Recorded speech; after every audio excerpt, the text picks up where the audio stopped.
नमस्कार, मैं हूं संदीप चौधरी। आज सीधा सवाल में बात होगी अरविंद केजरीवाल की। अरविंद केजरीवाल जेल में है। अब ये भ्रष्टाचार के खिलाफ लड़ाई है या विरोधियों विपक्षियों को दबाने की कार्रवाई है? 10 दिन की रिमांड मांगी है ईडी ने। राउज एवेन्यू कोर्ट में अभी फैसला सुरक्षित रखा गया है, किसी भी वक्त वो फैसला आ सकता है। पर एक बात तय है, और पुराना तजुर्बा, संजय सिंह का मामला हो, मनीष सिसोदिया का मामला हो, पीएमएलए का केस है, ये शराब घोटाले में आरोपी बनाए गए हैं। किंगपिन कह रही है ईडी, किंगपिन थे, मास्टरमाइंड थे अरविंद केजरीवाल। तो लंबे समय तक अब उन्हें जेल की चारदीवारी में ही वक्त बिताना होगा, ये लगभग हम तय मानकर चल सकते हैं। तो इससे सवाल यह भी उठता है, विपक्ष लामबंद होता दिखा है। आम आदमी पार्टी के कार्यकर्ता दिल्ली से मोहाली तक सड़कों पर उतरते दिखाई दिए हैं। यह विरोध और विद्रोह और यह नाराजगी, यह गुस्सा कितने दिनों तक थम पाएगा? क्या कुछ नैरेटिव भी बनेगा? विपक्ष क्या कह रहा है? कांग्रेस के अध्यक्ष रह चुके राहुल गांधी कहते हैं, डरा हुआ तानाशाह मरा हुआ लोकतंत्र बना रहा। ममता बनर्जी कह रही हैं, हम चुनाव आयोग से मुलाकात करेंगे, मुलाकात की भी है। तेजस्वी यादव वो कह रहे हैं, संवैधानिक मर्यादा तार तार कर दी गई है। अखिलेश यादव कह रहे हैं, गिरफ्तारी जन क्रांति को जन्म देगी। शरद पवार कह रहे हैं, बीजेपी की बौखलाहट। जबकि सीताराम येचूरी कह रहे हैं, गिरफ्तारी से हमारी इच्छा शक्ति और मजबूत होगी। जबकि हम बीजेपी की बात करें, सुधांशु त्रिवेदी उनके राज्यसभा सांसद हैं, राष्ट्रीय प्रवक्ता भी हैं, वो कह रहे हैं सरकार ने भ्रष्टाचार करने वाले को गिरफ्तार किया है। जेएमएम, कांग्रेस, आप और आरजेडी सब मौसेरे भाई, यानी कि चोर चोर मौसेरे भाई वाली बात कह रहे हैं। संबित पात्रा का दावा है, घोटाले होंगे तो कार्रवाई होगी, जिसके मन में चोर उसका डरना लाजमी। जनता शराब नहीं सुशासन चाहती है। मनोज तिवारी कह रहे हैं, केजरीवाल ने दिल्ली को लूटा है, जो ऐसा करेगा वैसा भरेगा। भ्रष्टाचारी को कानून से डरना चाहिए। अब इस पर हमने, एबीपी न्यूज और सी वोटर ने एक त्वरित सर्वे भी किया है। उस पर आने से पहले कुछ क्रोनोलॉजी समझने की भी जरूरत है। जयराम रमेश कांग्रेस के वरिष्ठ नेता हैं, मीडिया सेल के हेड भी हैं। उनका कहना है कि कल शाम एसबीआई ने, देश के सबसे बड़े सरकारी bank state bank of India ने इलेक्टोरल बॉन्ड को लेकर पूरी जानकारी अपलोड कर दी और उसके 2 घंटे बाद यह कार्रवाई शुरू हो गई। केजरीवाल तो बहाना है, इलेक्टोरल बॉन्ड से ध्यान भटकाना है, उनका आरोप यह है। अब जो ये इलेक्टोरल बॉन्ड की जानकारी आई, इसमें एक नाम और सामने आया है। नाम है शरद रेड्डी का। आरोपी था, बाद में सरकारी गवाह बन गया। अब उसके लिए आपकी याद थोड़ी सी और ताजा कर दूं, यह दिल्ली की जो नई शराब नीति थी, दरअसल ये एक्साइज पॉलिसी थी। अब हम आसान शब्द का इस्तेमाल कर रहे हैं, शराब घोटाला या शराब नीति।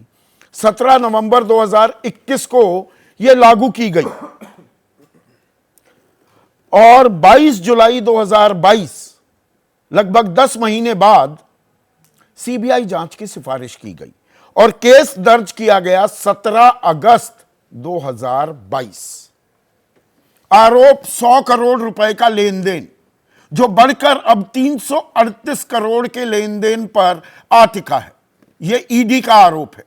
338 करोड़ के वारे न्यारे हो गए। गोवा चुनाव में 45 करोड़ रुपए मिले, आम आदमी पार्टी को इस्तेमाल किए उन्होंने। वहां पर एक साउथ इंडिया कार्टेल था, वो लगातार मदद कर रहा था। के कविता, बीआरएस के अध्यक्ष के चंद्रशेखर राव की बेटी, उन्हें भी ईडी ने हिरासत में लिया कुछ दिन पहले।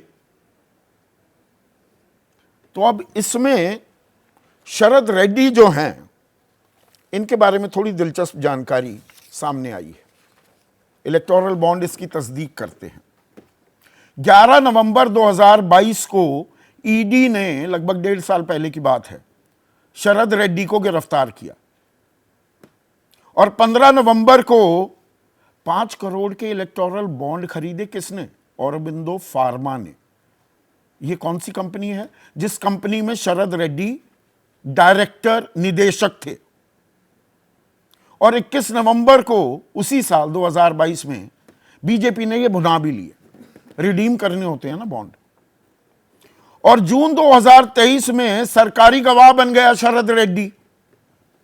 और नवंबर 2023 में फिर औरोबिंदो फार्मा ने 25 करोड़ का चुनावी चंदा खरीदा, कुल मिलाकर 52 करोड़ का, जिसमें से 34.5 करोड़ रुपए बीजेपी के खाते में गए। और यही सरकारी गवाह है। इसकी गवाही की बिना पर यह सारी कार्रवाई हो रही है। मनी ट्रेल पकड़नी है, यह ईडी कह रही है। पर फरवरी पिछले साल, होली से पहले मनीष सिसोदिया की गिरफ्तारी हुई थी। 4 अक्टूबर पिछले साल संजय सिंह की गिरफ्तारी हुई। अभी तक वो मनी ट्रेल पकड़ में क्यों नहीं आ रही? यह अपने आप में सवाल है। पर सिक्के का दूसरा पहलू यह, भ्रष्टाचार कहीं भी हो, भ्रष्टाचारी की जगह, एबीपी न्यूज का और मेरा यह साफ मानना है, भ्रष्टाचारी की जगह सीखचों के पीछे ही होती है, जेल में ही होती है। और अब 32वें व्यक्ति हो गए हैं इस शराब घोटाले में जिसकी गिरफ्तारी की गई है, अरविंद केजरीवाल। 245 सर्च ऑपरेशन किए गए। कुल संपत्ति पीएमएलए एक्ट में 128 करोड़ 79 लाख ये जब्त की गई है, कुर्की कर दी गई है। बल्कि तो अरविंद केजरीवाल को 9 समन भेजे, 9वें समन पर ही कल ही क्यों गिरफ्तारी हुई? यह अपने आप में एक सवाल है। इलेक्टोरल बॉन्ड की पूरी जानकारी सामने आ गई। आज बॉन्ड की कोई चर्चा नहीं, सिर्फ अरविंद केजरीवाल की चर्चा हो रही है। इसमें राजनीति भी छिपी है क्या? इसके असरात क्या होंगे? इंडिया गठबंधन बिखर जाएगा। नीतीश कुमार रचयिता तो चले गए एनडीए के साथ। अब अरविंद केजरीवाल का भी जाना, सबसे कद्दावर चेहरा। 6 राष्ट्रीय पार्टियां हैं देश में, 11 साल पुरानी यह पार्टी राष्ट्रीय पार्टी बन गई है और दिल्ली में बाकायदा कांग्रेस के साथ एक गठबंधन भी कर लिया है। पंजाब में अलग अलग लड़ रहे हैं, पर बड़ा चेहरा है। लोगों में एक आकर्षण है अरविंद केजरीवाल का। इसको तो उनके जो दुश्मन भी हैं, राजनीतिक दुश्मन की बात कर रहा हूं मैं, वो भी डिनाई नहीं करेंगे। तो हमने एक त्वरित सर्वे भी कराया, सी वोटर एबीपी न्यूज ने, गिरफ्तारी के फौरन बाद। बिल्कुल ताजा आंकड़ा। केजरीवाल की गिरफ्तारी से 2024 के चुनाव पर असर पड़ेगा? 45% कह रहे हैं ज्यादा असर पड़ेगा। थोड़ा असर पड़ने वाले कह रहे हैं 17% लोग, नहीं पड़ेगा 31%, पता नहीं 7। यह आंकड़ा मतलब असर पड़ने वाला हो जाता है 62% का।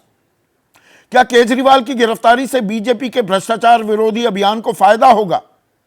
हां कहने वाले 48%, ना कहने वाले 39%।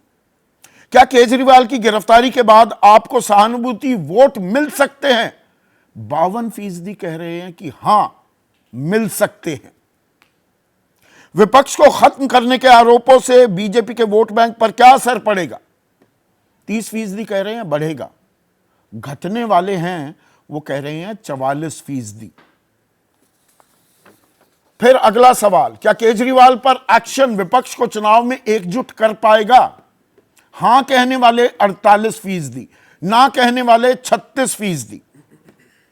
केजरीवाल की गिरफ्तारी के बाद आप पर टूट का खतरा मंडरा सकता है?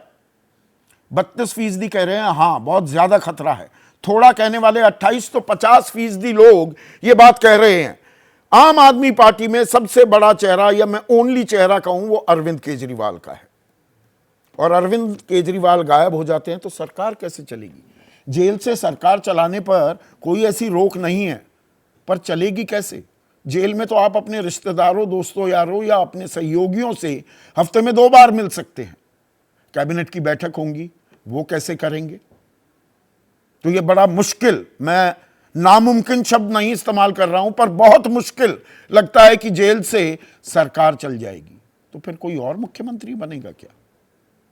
और उसमें भी एक और पेंच, संविधान का अनुच्छेद 239 ए और अनुच्छेद 239 ए बी है।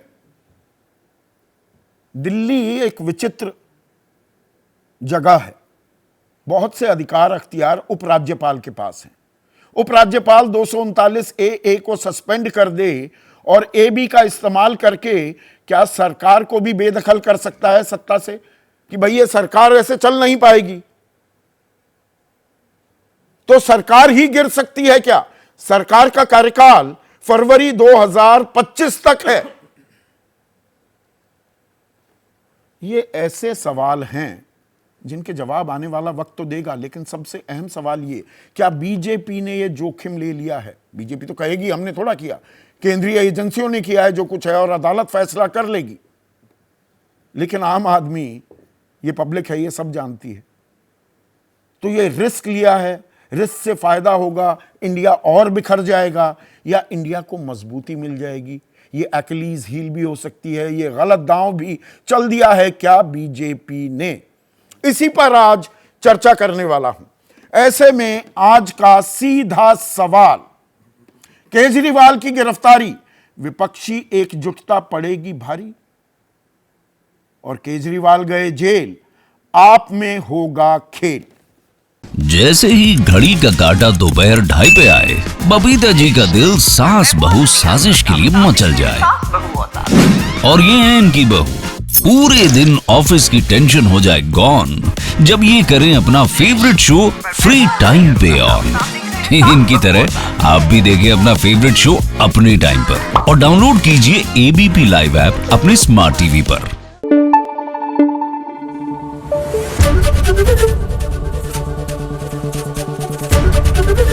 एबीपी न्यूज आपको रखे आगे।